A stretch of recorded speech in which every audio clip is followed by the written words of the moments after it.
Olá! Ao longo do dia, nos movimentamos o tempo todo sem nem perceber. Andar, descer, subir, abaixar, agachar, correr, fazer ginástica. E dependendo da atividade que fazemos, repetimos o mesmo movimento várias vezes. Por exemplo, imagine quantas vezes o tenista faz a mesma movimentação nos treinos ou durante uma partida. No trabalho de casa, varrendo, passando roupa, esfregando um piso. No escritório, trabalhando com postura incorreta em frente ao computador, digitando o dia todo. Esforços repetidos contínuos que exijam força, incluam vibração, postura inadequada e estresse podem afetar músculos, nervos e tendões, causando dores ou até mesmo impossibilitando o trabalhador. Isso é o que caracteriza o que é chamado de distúrbios ortomoleculares relacionados ao trabalho ou DORT, popularmente conhecido como LER, lesão por esforço repetitivo. E é sobre isso que nós vamos conversar no programa de hoje. Se temos mesmo que fazer um movimento várias vezes na função que exercemos, como então evitar esses distúrbios osteomusculares? É o que nós vamos debater. Então, seja bem-vindo a este programa, que é uma parceria da Unimed BH com a TV Horizonte. Está no ar, Pense Saúde.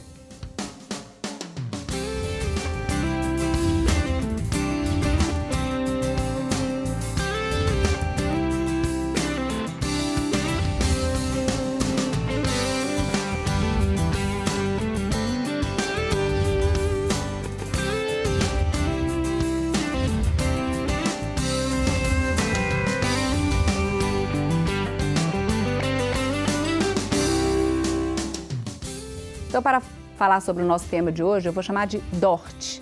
Participam do programa os médicos ortopedistas e cirurgiões de mão, Dr. Pedro José Pires Neto e o Dr. Kleber Elias Tavares, ambos médicos cooperados da Unimed BH.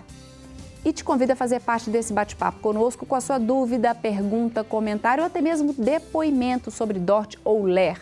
Estamos falando sobre dores que acontecem quando fazemos esforços repetidos em determinado movimentos repetidos e que podem acabar ocasionando dores.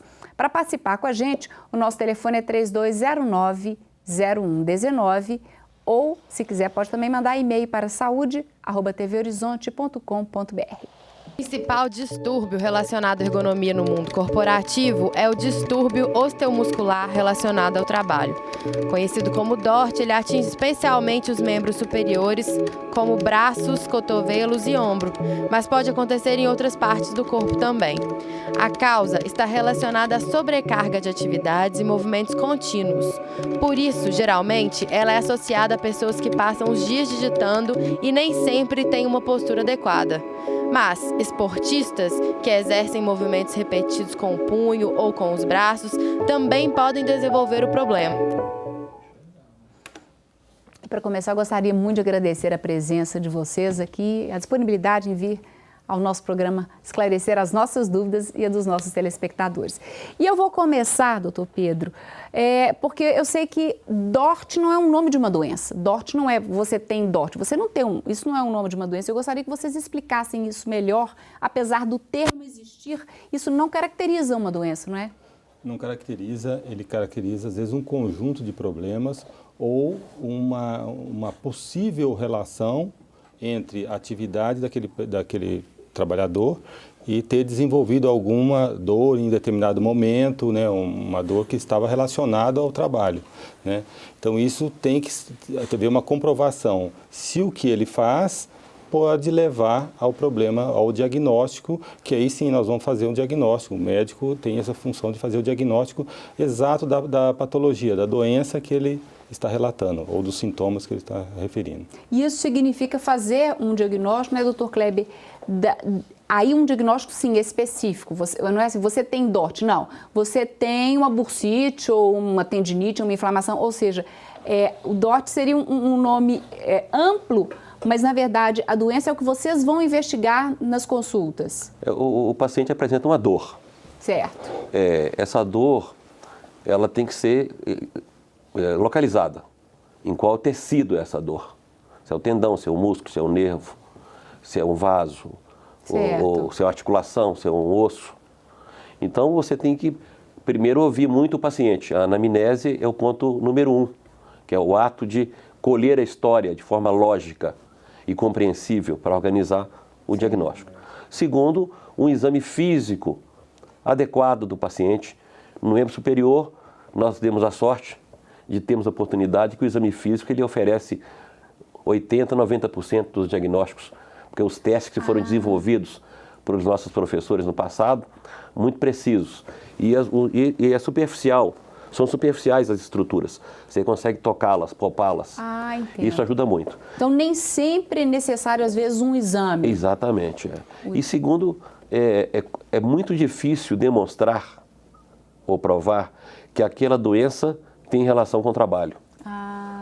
Do ponto de vista científico, até para o próprio médico do trabalho, porque a pessoa tem uma dor, tem 20 pessoas ao lado fazendo a mesma coisa e não tem a dor. E aí? E todos exercendo a mesma função. Exatamente. Aliás, era uma pergunta que eu ia colocar, porque às vezes a gente está, por exemplo, vamos citar aqui um exemplo, um escritório ou uma fábrica em que todos, às vezes, estão exercendo a mesma função. Por que uns, então, acabam desenvolvendo esse problema por estar repetindo aquele movimento e outras pessoas não?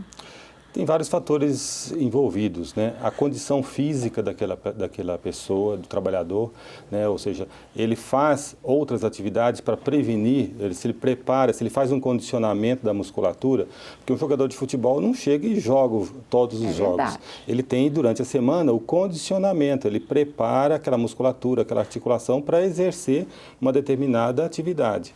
Então, se o trabalhador ele tem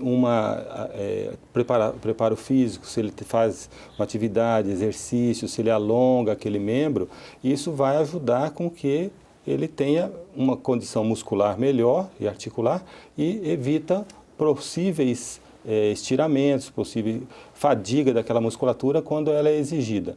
Além da postura da pessoa, que é importante. Isso realmente varia, né? Varia a postura, né? Às vezes eles estão numa mesma atividade, mas um está todo debruçado lá, o outro está mantendo a posição. A altura das pessoas, né? Ou seja... Da mesa do computador, em relação ao computador, por exemplo, eu estou citando aqui computador, mas a altura da mesa, a altura da cadeira, da própria pessoa, né? O biotipo da pessoa.